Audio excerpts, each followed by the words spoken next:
the Recovery Daily podcast. I'm your host, Rachel Abbasi.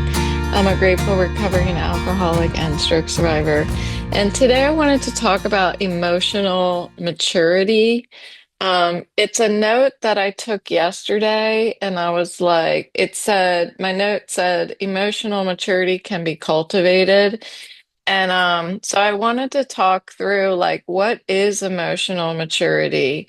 And what I was thinking about today is what's the difference between emotional immaturity and character defects? So this is all the stuff that's swirling around in Rachel's head today.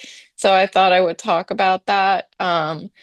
I This morning's readings were about my first sobriety meeting was about step 4, and my second sobriety meeting was about how service helps our sobriety, like helps build a foundation for sobriety. Um, so what I was thinking about were things like in step 4, how I'm writing down. I like to summarize step 4 is I'm writing down everybody that I'm pissed off at, why I'm pissed off, what my role might have been in creating that problem, and then looking at what my fear is really. And because for me, step 4 all boiled down to fear of abandonment. And I was really shocked, honestly, to see how step 4 unraveled for me. I had put it off for months. I even went to sobriety meetings and had some of the dudes throwing pens at me, gently throwing pens at me, because that's something that a local men's group, sobriety group, that's what they do. They start throwing pens at each other to like newcomers to get them to stress to get step 4 started. Um, Anyway, I had worked through the step, and what came out on the other side was this not opportunity to beat myself up about what my role was, but what fear was creating that behavior in my life. And it was so important to me.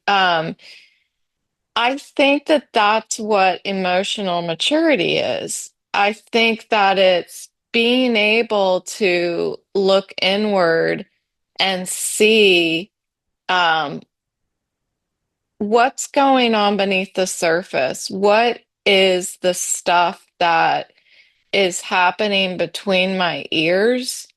And not be afraid to look at it, not need to drink alcohol or take some sort of mind altering drug in order to stop it or subside it or hide it, but to actually shine a light on it and figure out um, what is causing that.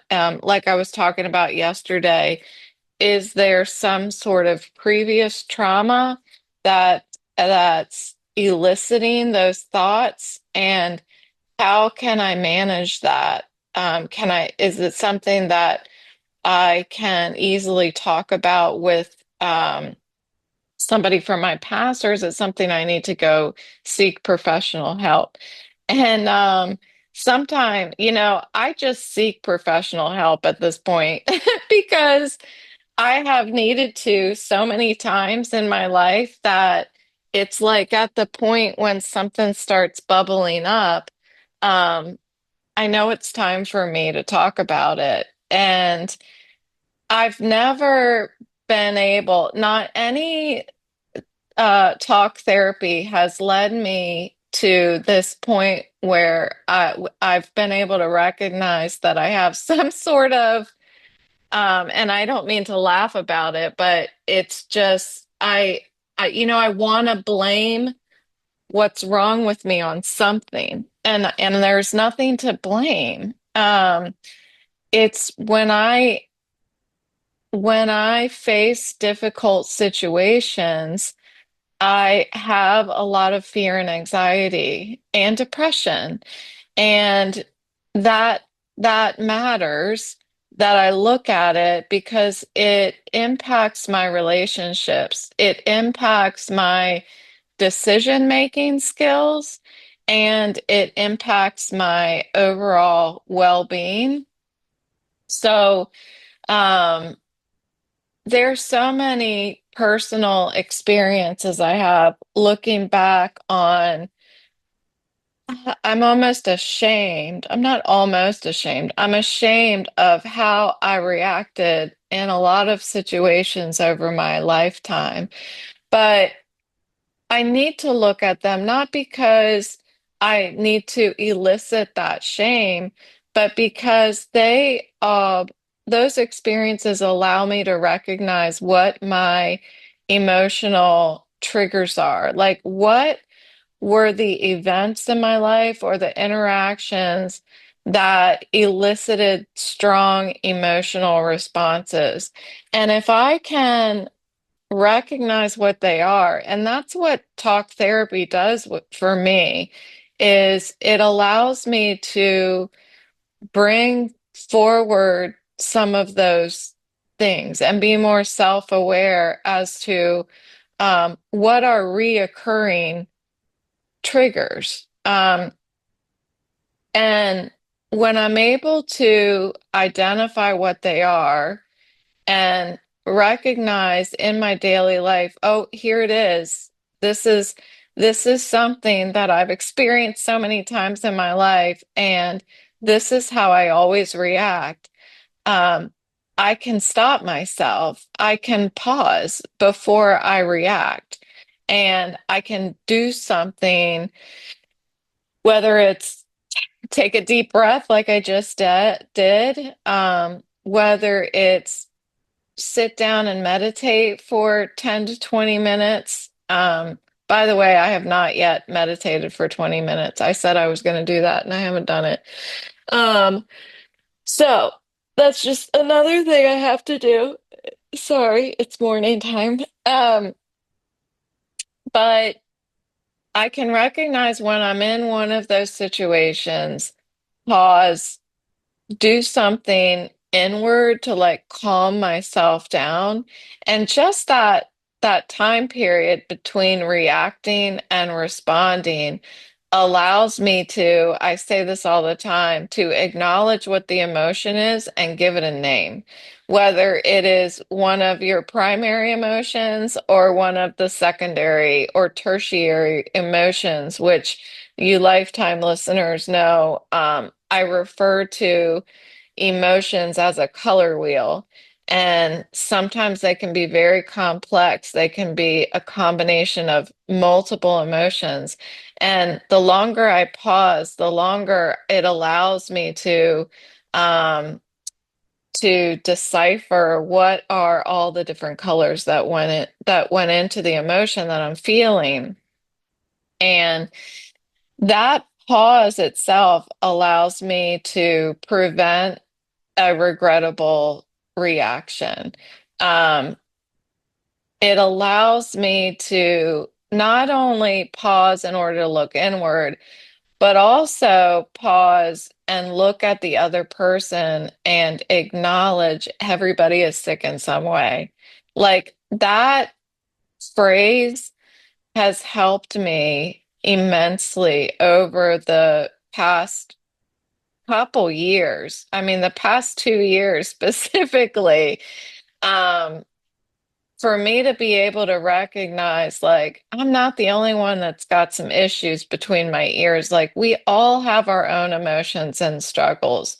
And if I can pause long enough to shut my reactor up, shut up my mouth and do some active listening, and instead of like assuming what somebody is thinking or assuming what they're going to say, I can listen and wait and in real time, like pause and shut my mouth. I don't always have to have a response. And um, I can sometimes, if I'm really upset with somebody, I will pause long enough, and I'm talking about for days, for weeks. There's been a couple times, one in particular, that it took me a couple weeks to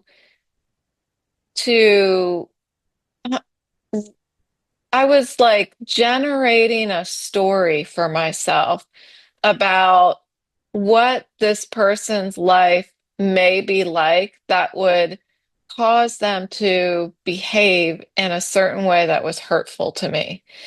And it helped. And that doesn't mean that I ignored the pain, because at the same time that I was considering what what events in somebody's life or what invisible illnesses they may have, that would cause them to behave in that way and hurt me, I was also talking to my psychiatrist about it. Um, so I was trying to do the work in order to make the relationship heal. And because for me, not that relationship not healing was not an option. Um, I wanted that relationship to be one where the love was unconditional. And because I was willing and and passionate about having that resolve, like having that conclusion to the problem that the relationship was having, I wanted so badly to have it end that way that that's the way that it ended. Um, I took responsibility for my emotions and I shared my emotions with the other person. And I think that I received, I don't want to call it an apology, but compassion, empathy from that other person for how they made me feel. And that still wasn't what it was about. It wasn't about, and I'm sorry. It was about how can I heal from what, from their behavior? How can I heal? How can I take this really startling event in that relationship? How can I turn it into something that's going to make me stronger instead of make me weaker? Because if I, at the end of the 2 weeks, and I didn't have a time set for fixing this relationship in 2 weeks, it just happened to be 2 weeks that it took me. Um, if I didn't have the desire to fix the problem, um, it just never would have resolved inside of me. So I believe that we have to make the decision of what do I want to get out of this? What is my end goal here? Um, when I'm reacting to something, I am far, far from thinking about what my end goal is or what do I want to happen between me and this person. I'm just trying to vent. I'm trying to discard the pain, with no regard for anybody else. And that can feel right when the other person has hurt us so bad that it's like, I don't care how I make you feel. I'm so pissed off. You've hurt me so bad that I don't care how I make you feel. And I react and I try my damnedest to make you feel as bad as you've made me feel. But if I allow myself to take time to figure out really strategically, what do I want to happen with this relationship in my life? Because this relationship is one of the pillars in my life. Um, and it deserves that kind of a response. It deserves that kind of um, time. And during the 2 weeks that I was processing and talking to my psychiatrist and considering stories for why this person would have behaved this way, um, I was not suppressing the emotion. Um, I was not drinking. I was not ignoring it. Um, I was stepping away um, in my own time and my own, healthy detachment for a period of time in order for me to do what I needed to do to make all these decisions. It almost feels like a contract with myself. Um, I needed to give and take, like, what am I going to get if I mend this relationship? Is it something that's going to continue to be unhealthy for the rest of my life? Or is there something there that's worth fighting for?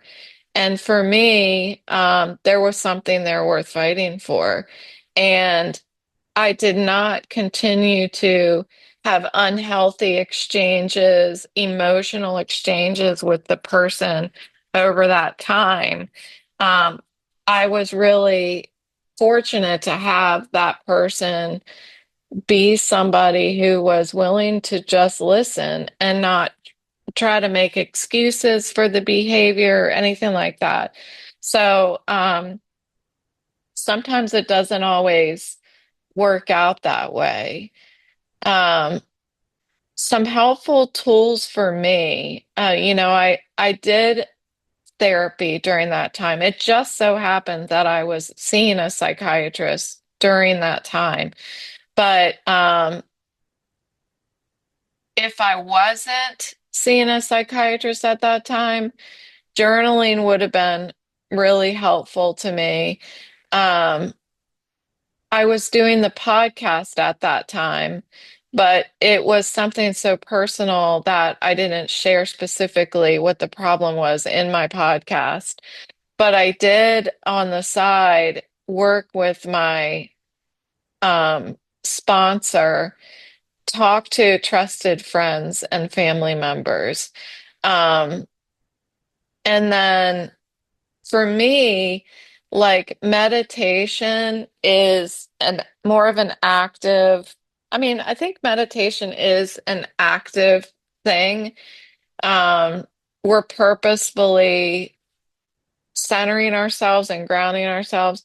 For me, I like to be like moving for meditation since I can't move so much now. Like I used to love to go running, that was my meditation. So if any of you are considering meditation but don't like to sit still, running can be a good option, or walking if you don't like to run. But I think it's for me, it's a great example of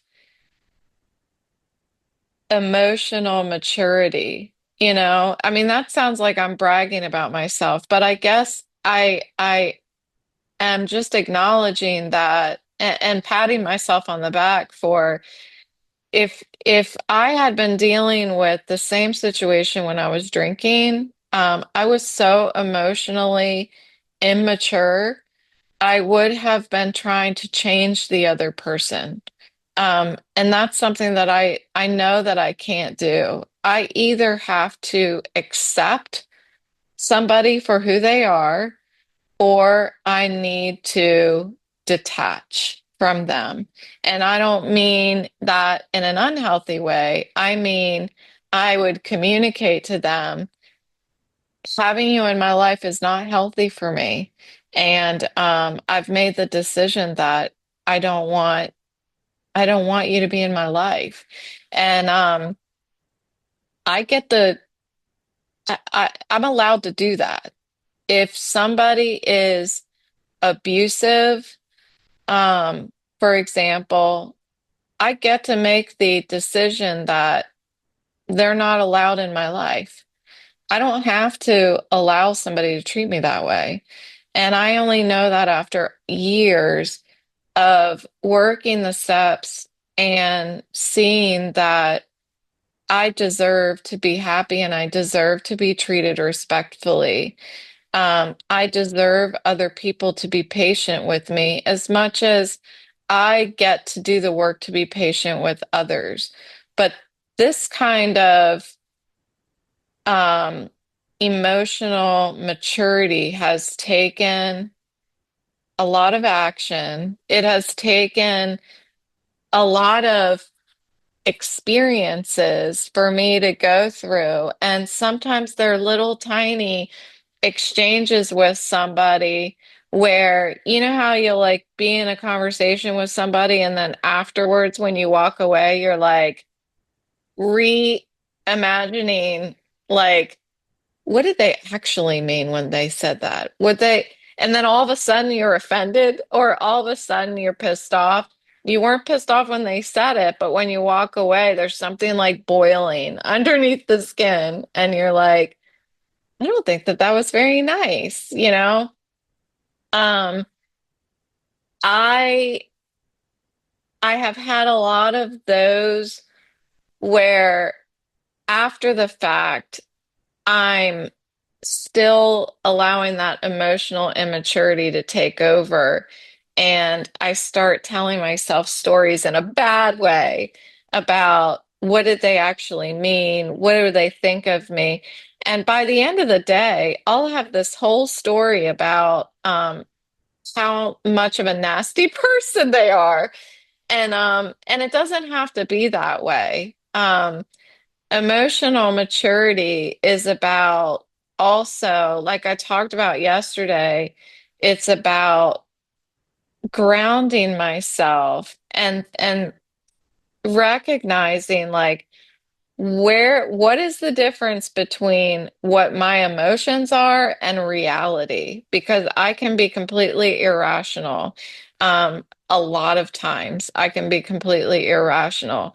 And that's where I think there is a very gray line between emotional immaturity, and character defects. And it doesn't matter to me. It doesn't matter what the difference is there, wherever they run into each other, because I need to work on both of them. And I think that they do overlap. Um, my program allows me to progress and not have to be perfect at my relationships. And my relationships, if they're healthy ones, they allow me to make progress and not have to be perfect also. Emotional maturity, I think the most important takeaway is that emotional maturity requires you not to suppress your emotions. Emotional maturity is about recognizing your emotions, giving them a name, and then spending the time to think about like what are some of the fears or past experiences that are eliciting these emotions and what can I do about it? Who can I talk what can I learn from it? Because that was an emotional trigger. Whatever I just went through was an emotional trigger or what I'm going through now.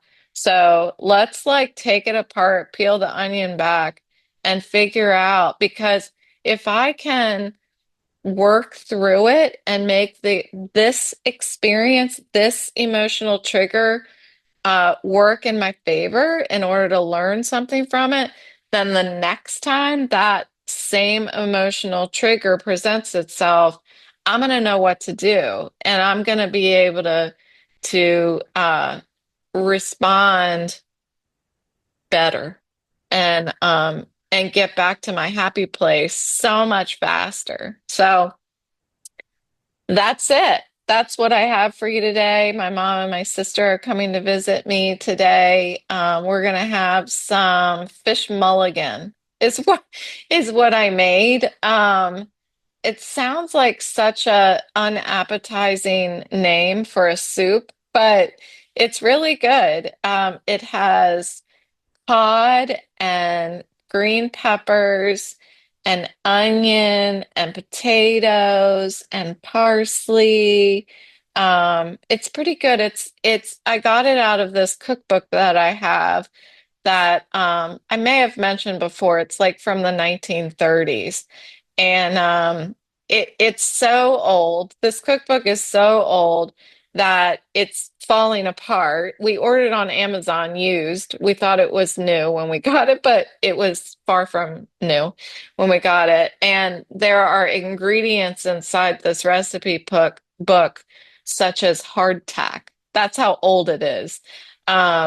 So it's this soup is like a good comfort food, and a lot of the recipes are comfort foods. The the basis for the cookbook is about how people who came from other countries and they made a life for themselves here in the United States, the different regions, how they adjusted the food to be, I guess, more Americanized from whatever country they came from. So it's been really fun. If you guys follow me on Facebook, I do a lot of posting about our cooking of cookbooks around the world, and it's been really fun. So this is our cookbooks around the regions of the United States, and it's been delightful. I'll just tell you that. So, okay, well, have a good day, and I will talk to you tomorrow.